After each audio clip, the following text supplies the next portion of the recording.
بسم الله الرحمن الرحيم إن الحمد لله نحمده ونستعينه ونستغفره ونستهديه ونتوب إليه ونعوذ بالله من شرور أنفسنا ومن سيئات أعمالنا من يهده الله فلا مضل له ومن يضلل فلا هادي له أشهد أن لا إله إلا الله وحده لا شريك له وأشهد أن محمدا عبده ورسوله صلى الله عليه وعلى آله وصحبه ومن تبعهم بإحسان إلى يوم الدين وسلم تسليما كثيرا اللهم ارزقنا علما لا ينسى اللهم انفعنا بما علمتنا وعلمنا ما ينفعنا وزدنا علما واهدنا إليك صراطا مستقيما وأصلح لنا شأننا كله ولا تكلنا إلى أنفسنا طرفة عين Thumma amma ba'd. Jamaah sekalian, kita lanjutkan kajian pembacaan kitab Syarhus Sunnah yang diberi keterangan oleh Syekh Abdul Razak dalam Ta'liqah. Halaman 54 di sini.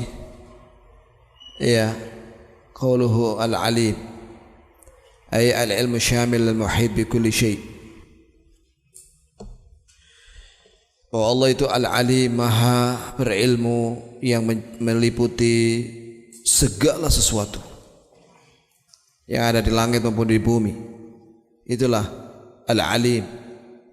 Fahuwa subhanahu wa ta'ala, maka dia Allah yang maha suci dari segala aib dan maha tinggi. Alimun bima kana, dia mengetahui apa yang telah terjadi semuanya secara detail. Wa alimun bima sayakun, dan Allah subhanahu wa ta'ala mengetahui apa yang akan terjadi. Sebagaimana kama qala ta'ala ya'lamu ma baina aydihim wa ma khalfahum, Allah mengetahui apa yang akan terjadi, akan terjadi dan yang terjadi di belakang mereka. Wa huwa subhanahu alimun bima lam yakun an law kana kaifa yakun. Dan Allah subhanahu wa ta'ala itu alim, mengetahui sesuatu yang tidak terjadi. Sekiranya terjadi kejadian apa setelah itu, Allah tahu. Dan dibawakan dalil di sini surat Al-An'am, walau tara idh wuqifu 'alan nar wa qalu ya laitana nuraddu wa la nukadzdziba bi ayati rabbina wa nakuna minal mu'minin bal badalahum ma kanu yukhfuna min qabl walau ruddu la'adu lima nuhu anhu wa innahum lakadzibun.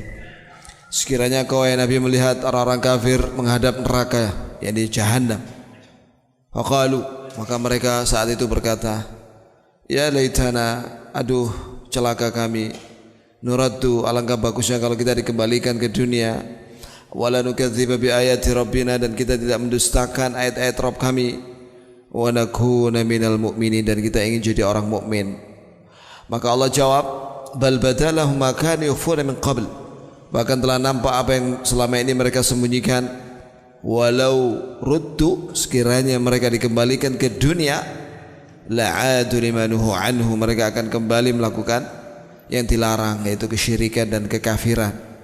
Mereka akan kembali kafir kalau balik ke dunia. Wa ilmuhu jalla jalaluhu lam yusbik bi jahl, dan ketahuilah bahwa ilmunya Allah itu tidak didahului dengan kebodohan. Ya, wala yalhaquhu dha'fun wala naqsud, dan tidak diikuti dengan ilmunya Allah, tidak diikuti dengan lemah dan kekurangan. Wala ya'tarihi nisyan, dan tidak ada lupa. Allah tidak pernah lupa. Bi khilafi ilmu makhluk, beda dengan ilmunya makhluk, yakni manusia. Fa innahu naqis min wujuhin adidah, ilmunya manusia itu, makhluk itu sangat kurang dilihat dari beberapa sisi. Di antaranya adalah fa ilmul makhluk dhailun qalil, bahwa ilmunya makhluk itu sedikit, sangat sedikit. Sebagaimana Allah Ta'ala berfirman dalam surah Al-Isra, wa ma utitum minal ilmi illa qalila, kalian tidak diberi ilmu oleh Allah kecuali sedikit. Kalau Allah Azza wa Jalla ilmunya syamil, mencakup segala sesuatu. Sedangkan manusia atau jin atau malaikat ilmunya sedikit. Iya. Yang berikutnya ciri daripada ilmunya makhluk itu masbuqun bi jahlin, diawali dari kebodohan. Iya, diawali dari tidak tahu. Sebagaimana Allah berfirman dalam Al-Qur'an, wallahu akhrajakum min butuni ummahatikum la ta'lamuna syai'a wa ja'ala lakum as-sam'a wal absara wal af'idah. Dan Allah yang mengeluarkan kalian dari perut ibu kalian. Perut ibu-ibu kalian. Jadi Allah yang mengeluarkan kalian ya dari perut ibu kalian secara alami tanpa operasi. Ya kecuali kalau menurut dokter spesialis kandungan ini janinnya terlilit plasenta dan lain-lain, ya sehingga harus dioperasi lah. La ta'lamuna syai'a. Kalian ketika keluar dari perut ibu kalian itu tidak tahu apa-apa. Wallahi hak.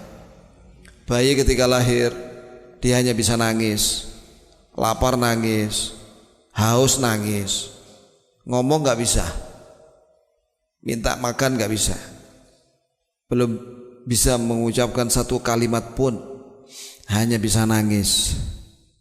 Itulah kita semua ya akhwah. Ya kita semua dilahirkan dalam keadaan bodoh, tidak punya ilmu sama sekali.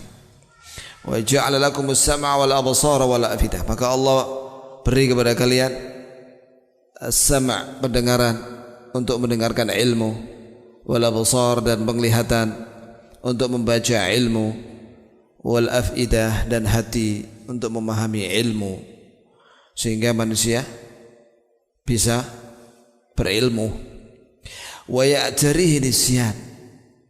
Ilmunya manusia itu dibarengi dengan lupa. Iya, lupa. Walaqad ahidna ila Adam min qablu fanasi. Kami telah ambil perjanjian kepada Adam agar tidak makan apa? Buah yang terlarang di surga sebelumnya. Fanasi, lupa dia makan buah terlarang itu, lupa dengan larangan Allah. Begitulah kita semua ini pasti pernah lupa, ya. Begitu ya akhwah. Makanya kita ini penting membutuhkan nasihat, ya. Penting kita ini diingatkan, menghadiri kajian, mendengarkan ilmu. Karena apa? Karena tabiat kita ini pelupa, sehingga kita membutuhkan nasihat terus menerus setiap hari. Begitu ya akhwah. Kemudian wa masiruhu lil fana, bahwasanya orang yang berilmu itu akan mati. Allah tidak mati. Allah Ta'ala berfirman, wa minkum man yuraddu ila ardhil umur likay la ya'lama ba'da ilmin syai'a. Dan di antara kalian wahai manusia ada yang dikembalikan kepada ardhalil umuri. Ardhalil umur adalah kata Syekh Abdul Razak dalam buku penjelasan tentang makna doa, yaitu umur ketika dia sudah tua dan panca inderanya tidak berfungsi, matanya kabur, telinganya, pendengarannya nggak dengar, ya, otaknya hilang memorinya alias pikun. Nah inilah yang dimaksud dengan ardhalil umur, umur yang hina, yaitu dikembalikan seperti bayi. Dia hanya bisa baring-baring di tempat tidur, makan disuapin, ya, padahal dia sudah umurnya udah 80, pakai pampers ukuran jumbo, dia tidak bisa ke toilet, dia kencing dan beol di situ. Ya, na'udzubillahi min dzalik. Nabi berlindung dari itu. Allahumma inni a'udzubika minal jubni wal bukhl wa a'udzubika an uradda ila ardhalil umur. Ya Allah, aku berlindung kepadamu dari penakut dan pelit, dan aku berlindung kepadamu ya Allah dari dikembalikan kepada umur yang hina, yaitu umur yang tua sekali sedangkan panca inderanya tidak berfungsi sama sekali. Ya, maka Nabi berlindung dari itu, dari pikun, dari ardhalil umur. Dalam satu riwayat, Allahumma inni a'udzubika minal harami. Ya Allah, aku berlindung kepadamu dari haram. Haram itu ketuaan yang menyebabkan dia kembali seperti anak kecil. Makanya doa Nabi dikabulkan oleh Allah, sehingga Nabi ketika menjelang wafat itu seluruh panca inderanya masih berfungsi. Pendengarannya, penglihatannya, akalnya tidak pikun. Di akhir hayatnya Nabi sampai mengucapkan kalimat-kalimat nasihat-nasihat, ya, Masya Allah. Begitu pula kita ya ikhwani, hendaklah kita ini berlindung kepada Allah dari pikun dan berlindung kepada Allah dari ardhalil umur.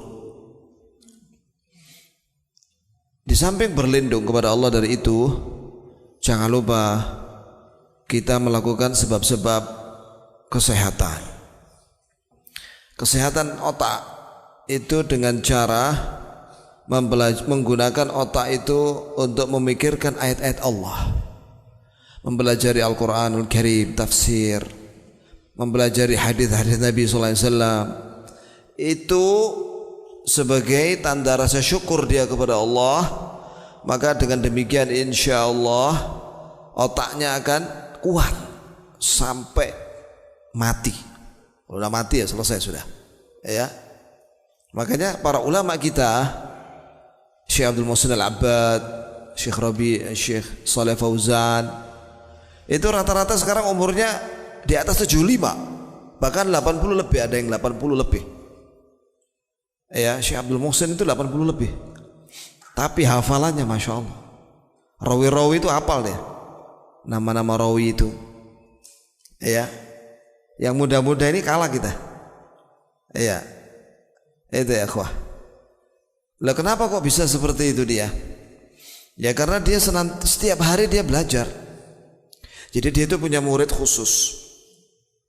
Murid ini setiap sore datang ba'da asar, datang ke rumahnya, ya, dan membacakan kepada Syekh sanad dan matan yang akan dibacakan nanti waktu maghrib di Masjid Nabawi. Nah kalau Syekh ingat, ya dibiarkan nama-nama rawi itu. Tapi kalau lupa, baru diingatkan oleh muridnya ini dan dilihat dari buku-buku rawi. Nah seperti itu. Jadi persiapan ngisi itu perlu persiapan. Begitu pula matannya itu jika paham ya sudah, tapi kalau ada yang tersembunyi maka dilihat buku Gharaib Al-Hadits, yaitu buku-buku yang menerangkan tentang makna kalimat-kalimat yang sulit yang ada di dalam hadis Nabi SAW. Itu Masya Allah, ya.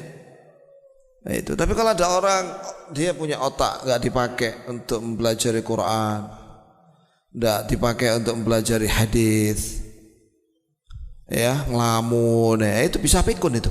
Hati-hati itu. Nggak syukur dia dengan otak itu. Nasallahu salamatul afiyah. Nah, ada di antara manusia yang dikembalikan kepada umur yang hina sehingga dia lupa semua ilmu yang pernah dia pelajari. Ya, jangan mengira itu pikun itu hanya untuk umur orang-orang yang umurnya 70 ke atas. Ada, ya, seorang itu pikun umurnya 45. Pikun deh. Akhirnya diterapi, tidak tahu ada itu khusus ada terapinya. Sampai Al-Fatihah itu udah lupa, hilang itu hafalan Al-Fatihahnya itu. Lah kalau Al-Fatihah hilang bagaimana sholatnya? Gak bisa sholatnya. Harus belajar lagi, dia belajar lagi sholat. Padahal dia spesialis, dokter spesialis. Dan tidak praktek lagi, ilmunya hilang, spesialisnya hilang. Na'udzubillahi min dzalik. Itulah manusia. Kalau Allah tidak, mana ada Allah hilang ilmunya, enggak ada. Kemudian di antara nama Allah Al-Khabir. Al-Khabir, qauluhu Al-Khabir. Artinya secara letterlet yang maha teliti terhadap seluruh urusan. Hadzal ism dalun ala sifatil khibrah. Nama ini Al-Khabir menunjukkan bahwa Allah memiliki sifat khibrah. Khibrah itu punya keahlian. Ya. Wa hiya ilmu Allah azza wa jalla bi daqaiqil umur. Itu ilmu Allah azza wa jalla tentang hal-hal yang rinci, detail, perkara-perkara yang detail. Wa bawatinil asya, dan rahasia-rahasia segala sesuatu. Fala yaghibu anhu syai', tidak tersembunyi bagi Allah sedikit pun yang ada pada makhluknya semuanya. Seperti apa? Allah Ta'ala berfirman, kama qala Ta'ala, sebagaimana Allah Ta'ala berfirman, ya'lamu kha'inatal a'yun wa ma tukhfis sudur. Allah mengetahui mata-mata manusia yang khianat. Ya. Iya, itu yang kalau sholat dia matanya enggak ke arah kiblat. Ke arah tempat sujud. Matanya noleh sana, noleh sana. Ya, barangkali ada dompetnya orang yang bisa diambil. Wah, ini mata yang khianat. Atau ini apa? Ngelirik-ngelirik yang diharamkan. Itu mata yang khianat. Wa ma tukhfis sudur, dan apa yang disembunyikan di dalam dada, yakni di dalam hati. Yang disembunyikan dalam hati, yang terlintas dalam hati, itu Allah tahu. Bayangkan coba. Wallahu alimun bidatis sudur. Allah mengetahui apa yang ada di dalam dada. Wa la ya'zubu 'an ilmihi mithqalu dzarrah. Tidak tersembunyi di dalam ilmunya Allah seberat semut yang paling kecil, bahkan yang lebih kecil daripada semut, yaitu virus corona. Kama jaa fi wasiyati Luqman al-Hakim li ibnihi, sebagaimana ya diterangkan dalam wasiat Luqman al-Hakim kepada putranya, ya bunayya innaha in takum mithqala habatin min khardalin fatakum fi sakhratin aw fi samawati aw fil ard ya'ti biha Allah innallaha latifun khabir. Allahu akbar. Fakhatam al-ayat bismihil khabir. Artinya, wahai putraku sayang, innaha, sesungguhnya, in taku mithqala habbah, jika kau memiliki amal baik atau buruk seberat biji sawi. Biji sawi itu kecil banget ya, akhwah. Fatakum fis sakhra, dan amalan yang kecil itu baik atau buruk itu tersembunyi di dalam batu karang, au fis samawat, atau yang ada di langit-langit, au fil ard, atau yang ada di bumi, ya'ti biha Allah, akan didatangkan oleh Allah. Ayat ini mengandung faedah apa ya, akhwah? Muraqabatullah.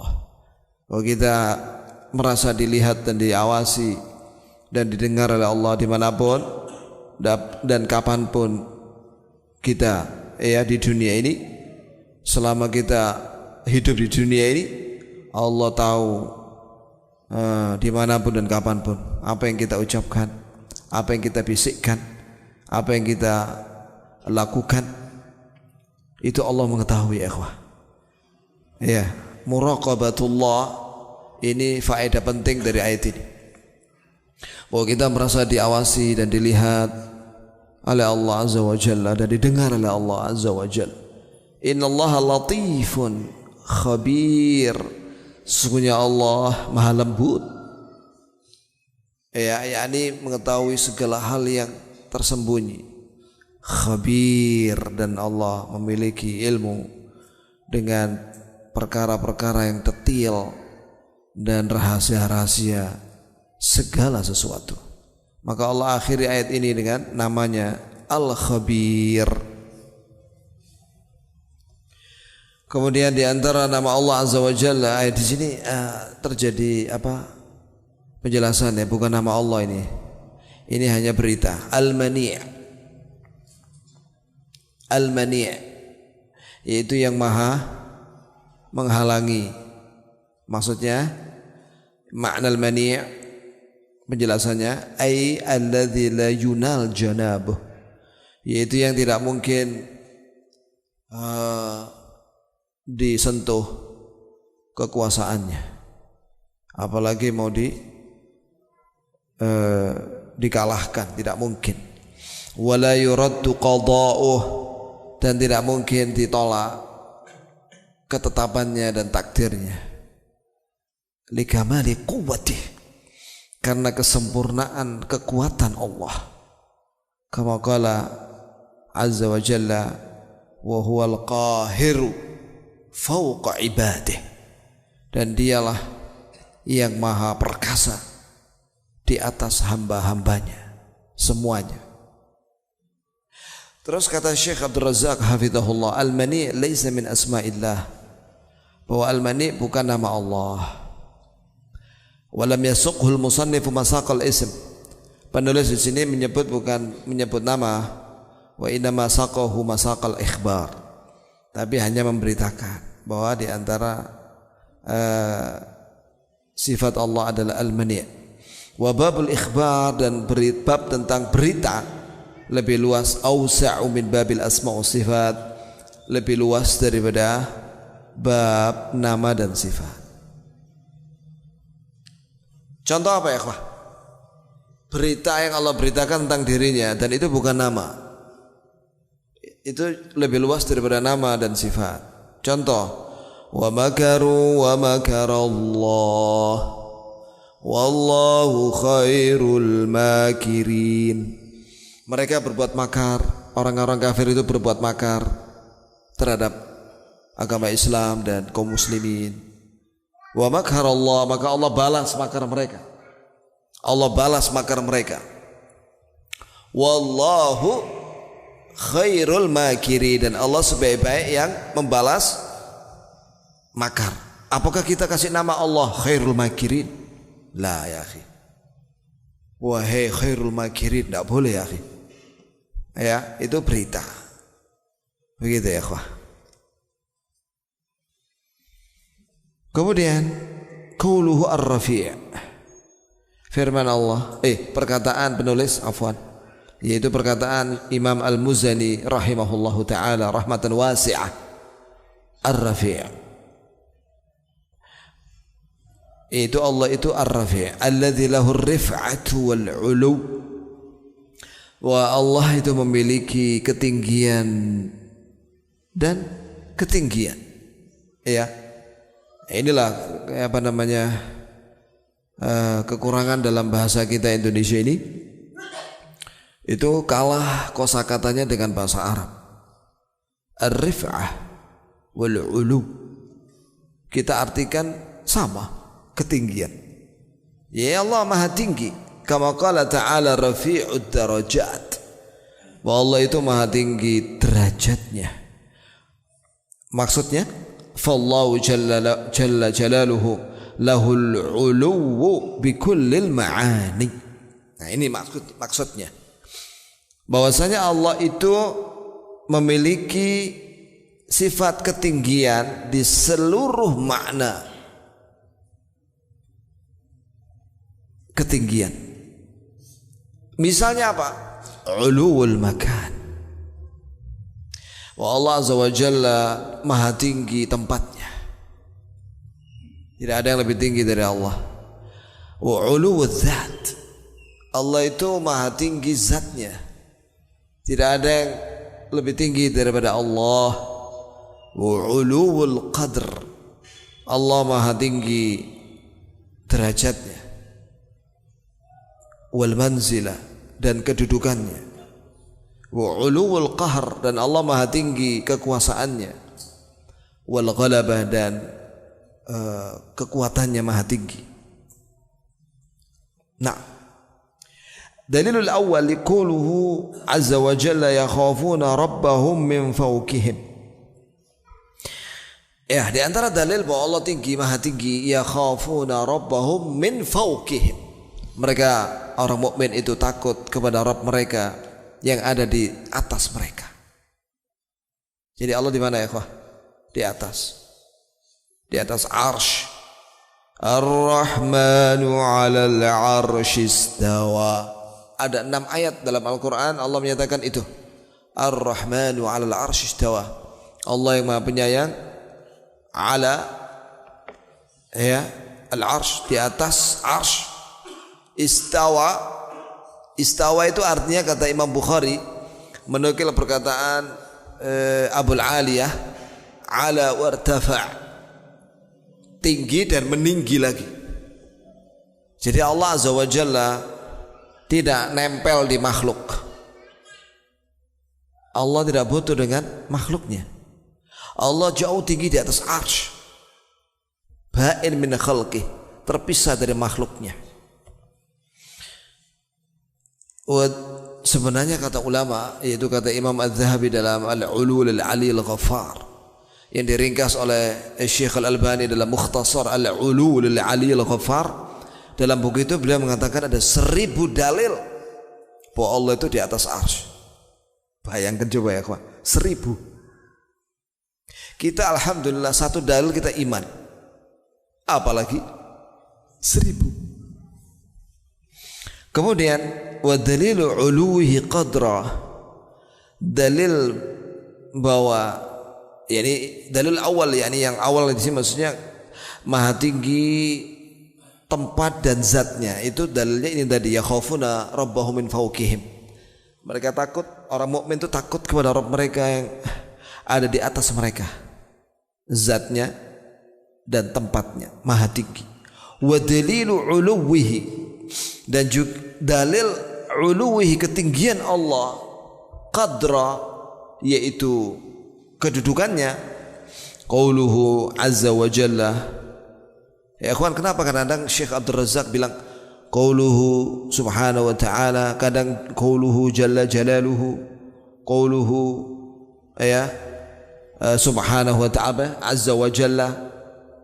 Ya, itu Masya Allah menunjukkan bahwasanya ketika selesai menyebut nama Allah, hendaklah kita sebutkan sifatnya. Ya, jalla jalaluhu, jalla yakni maha agung dalam keagungannya, subhanahu wa ta'ala maha suci dari segala aib dan maha tinggi. Azza wa jalla, azza itu aziz, maha perkasa, wa jalla, dan maha agung. Ya,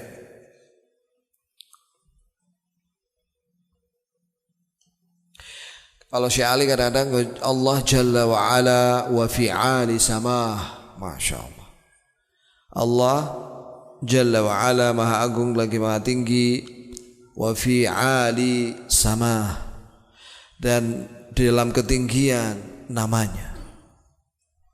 Kemudian dalilnya bahwa Allah maha tinggi kedudukannya, firman Allah SWT, wa ma qadarullah haqqa qadrih wal ardu jami'an qabadatuhu yawmal qiyamah was samawati matwiyatun biyaminih subhanahu wa ta'ala amma yushrikun. Al-Zumar ayat 67. Sungguh orang-orang musyrik tidak mengagungkan Allah sebagaimana mestinya, tidak mengagungkan Allah sebagaimana mestinya, padahal seluruh bumi yang 7 ini pada hari kiamat di dalam genggaman tangan Allah. Was samawat, dan langit-langit pada hari kiamat matwiyatun biyaminih, dilipat oleh Allah dengan tangan kanannya. Jadi Allah punya tangan itu dua, dan dua-duanya namanya kanan. Ini akidah Ahlussunnah ya ikhwah. Wa kilta yadayhi yamin, kedua tangan Allah namanya kanan. Kalau manusia ada kanan ada kiri. Bedanya kalau kanan untuk makan dan yang baik-baik, kalau kiri untuk yang najis-najis dan kotor. Begitu ya ikhwah. Bagi Allah tidak ada istilah tangan kiri untuk yang kotor. Makanya nama tangannya itu semuanya namanya kanan. Kilta yadayhi yamin, kedua tangan Allah namanya kanan. Tapi jangan dibayangkan kemudian tangannya ada di sebelah kanan dua-duanya, bukan. Ya. Allah Subhanahu wa taala berfirman dalam Al-Qur'an, "Ma mana'aka an tasjuda lima khalaqtu bi yadayya." Wahai iblis, kenapa kamu tidak mau sujud kepada Adam yang aku ciptakan Adam itu dengan kedua tanganku? Jadi berapa tangannya Allah? Dua. Dan tangannya Allah maha besar, karena jami'ul khalq ala dhih, dalam Sahih Bukhari, seluruh makhluk itu di tangannya Allah. Iya. Maka Allah maha tinggi dalam kebesarannya dan kedudukannya. Wa dalilu uluwihi qahra, dan dalil maha tingginya Allah dalam keperkasaannya, kekuatannya. Qauluhu jalla wa ala wa huwal qahiru fawqa ibadihi, dia Allah itu maha perkasa di atas hambanya.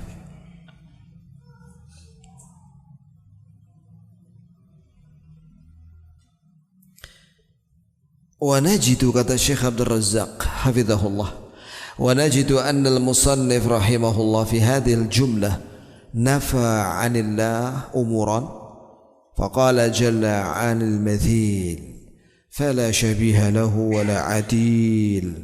Masya Allah. Yani kata Syekh hafizahullah bahwa penulis yaitu Imam Al-Muzani rahimahullah menyebutkan dalam bukunya ini ada beberapa kalimat yang menunjukkan bahwa beliau itu lurus akidahnya, yaitu akidahnya Ahlus Sunnah, ya, salaf akidahnya, akidah Ahlus Sunnah wal Jamaah salafiyah. Jadi ingat ya ikhwah bahwa Imam Syafi'i dan murid-muridnya, termasuk ini muridnya Imam Al-Muzani dan yang lainnya, itu akidahnya akidah salaf. Sama dengan akidahnya siapa? Imam Ahmad. Sama dengan akidahnya Imam Malik. Lah Imam Syafi'i berguru kepada Imam Malik 7 tahun. Aneh kalau ada orang bilang kami pokoknya Syafi'iyah. Ya sama, kita juga Syafi'iyah ya akhi. Akidahnya sama, Ahlus Sunnah. Ya, enggak ada beda sebenarnya. Cuma dia enggak mau baca.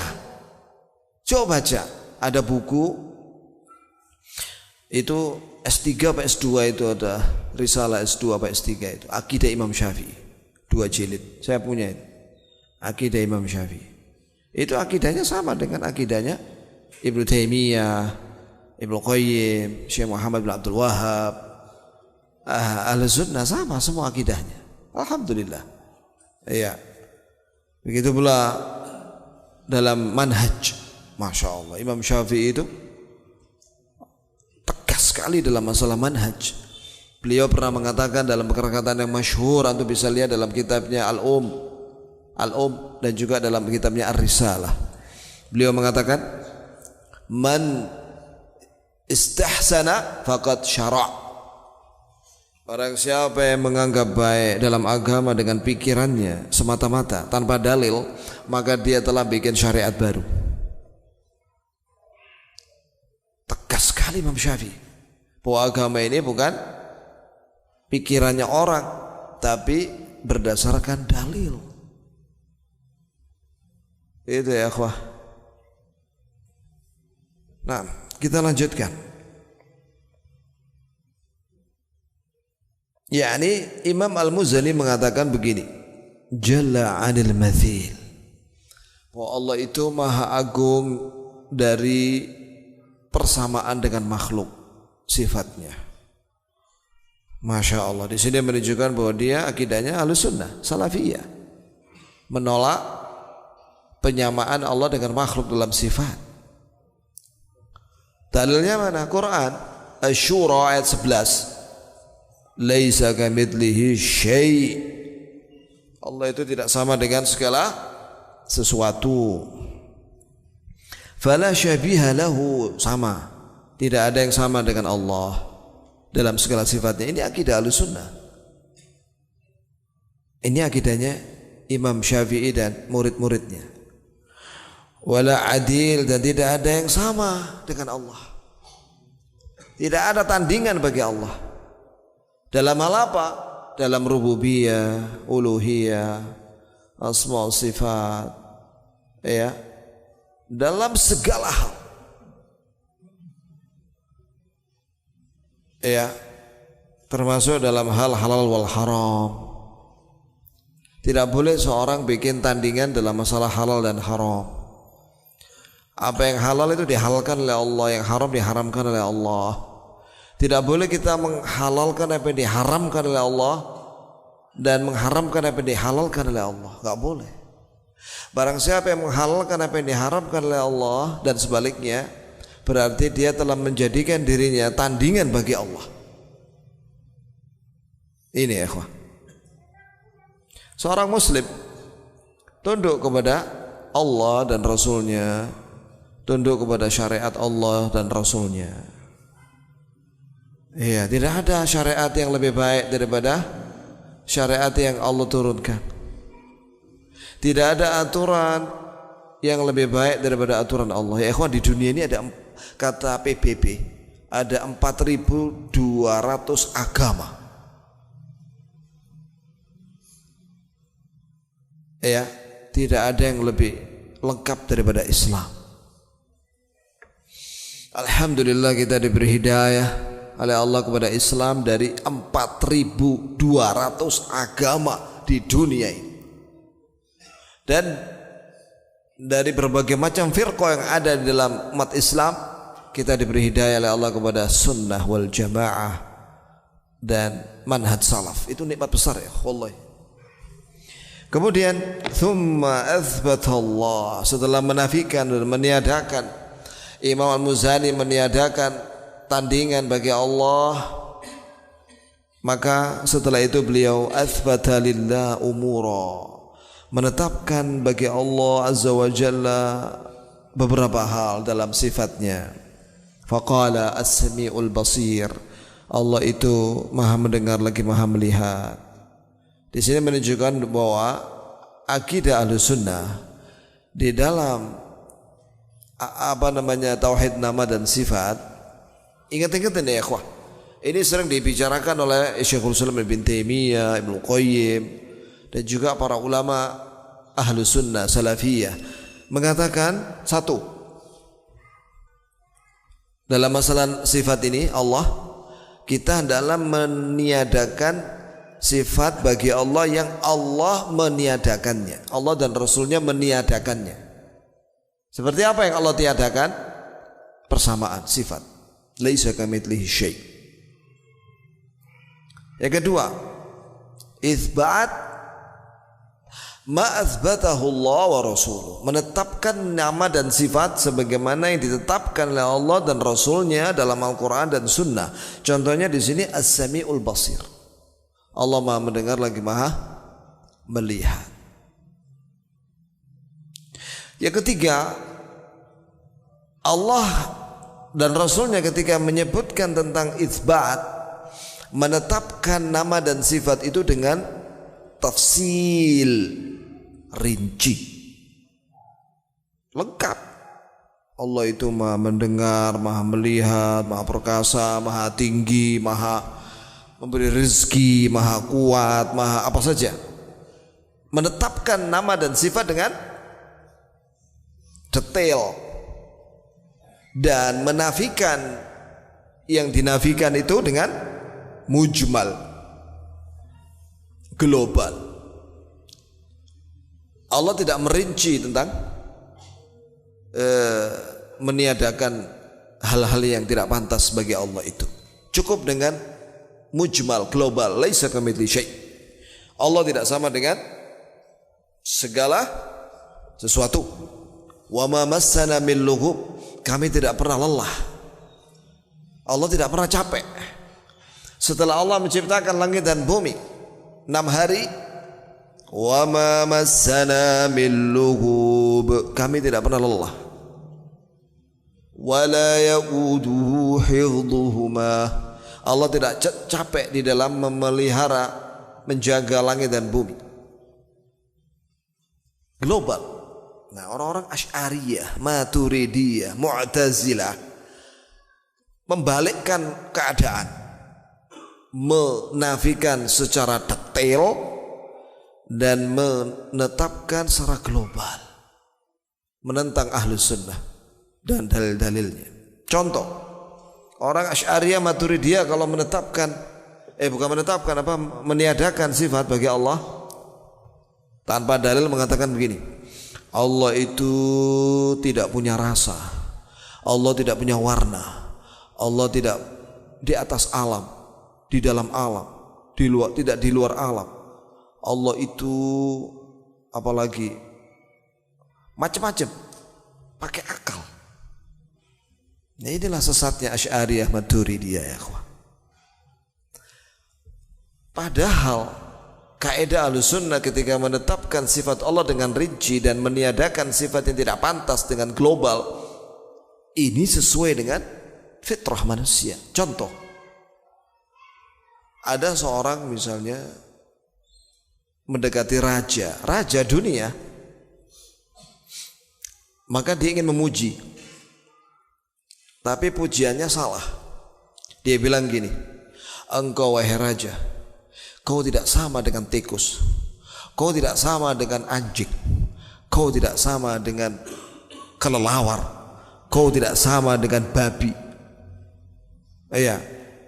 kau tidak sama dengan setan. Kira-kira raja ini seneng apa marah ya? Ya marah. Ente ini lama. Gak dikei duit, malah diusir sama raja. Karena dia meniadakan sifat yang tidak pantas bagi raja itu dengan detail. Coba kalau dengan global, kau wahai raja, kau tidak sama dengan raja yang lain. Wah, seneng dia. Bagus, kasih duit. Kan? Gitu ya, akhi. Terus dia menetapkan sifat yang terpuji bagi raja dia itu dengan detail. Wah, kau ini pemberani, kau ini dermawan, kau ini pintar, kau ini kuat. Wah, tambah lagi. Nah, gitu ya. Itu dengan makhluk aja seperti itu. Apalagi dengan Rabbul Alamin. Habis sudah ya, ikhwah. Jadi sampai mana tadi? Iya itu. Kaidah, ada 3 kaidah itu, tolong dihafal itu ya. Jadi kalau antum mendapati ada buku karangan Muhammad Abduh, judulnya apa itu? Ilmul Kalam. Nah, di situ dia menetapkan sifat Allah cuma 7. Apa 13 apa 21. Ya. Tapi meniadakan sifat Allah dengan detail. Allah itu tidak di luar alam, tidak di dalam alam, tidak di kanan, tidak kiri, tidak di atas, tidak di bawah. Nah, terus di mana ente? Bingung dia. Seolah Allah tidak ada sudah. Ya. Coba ente pakai ayat Ar-Rahmanu 'alal 'arsy istawa. Allah yang Maha Penyayang di atas ars, jauh tinggi. Selesai sudah. Allah yang menetapkan itu. Allah Maha Tinggi. Gak usah bingung. Jangan mengatakan Allah di luar alam, di dalam alam. Mana dalil? Allah tidak di luar alam, tidak di dalam alam. Allah tidak punya rasa, tidak punya warna, tidak punya cahaya. Macam-macam kalimat yang gak pakai dalil, pakai akal. Nah, ini bahayanya orang menetapkan sifat Allah dengan akal. Makanya dinamakan ilmu kalam atau filsafat. Karena filsafat itu ingin memahami segala sesuatu termasuk sifat Allah dengan akal. Itu gak boleh. Harus pakai dalil. Ya, sampai di sini. Karena ini pemanasan ya, akhi. Subhanakallahumma bihamdika asyhadu an la ilaha illa anta astaghfiruka wa atubu ilaik. طالب علم خرج من أجل أن يقرأ القرآن يحفظ القرآن بأمة محمد صلى الله عليه وسلم. أن لسان حاله يا رب أشهدك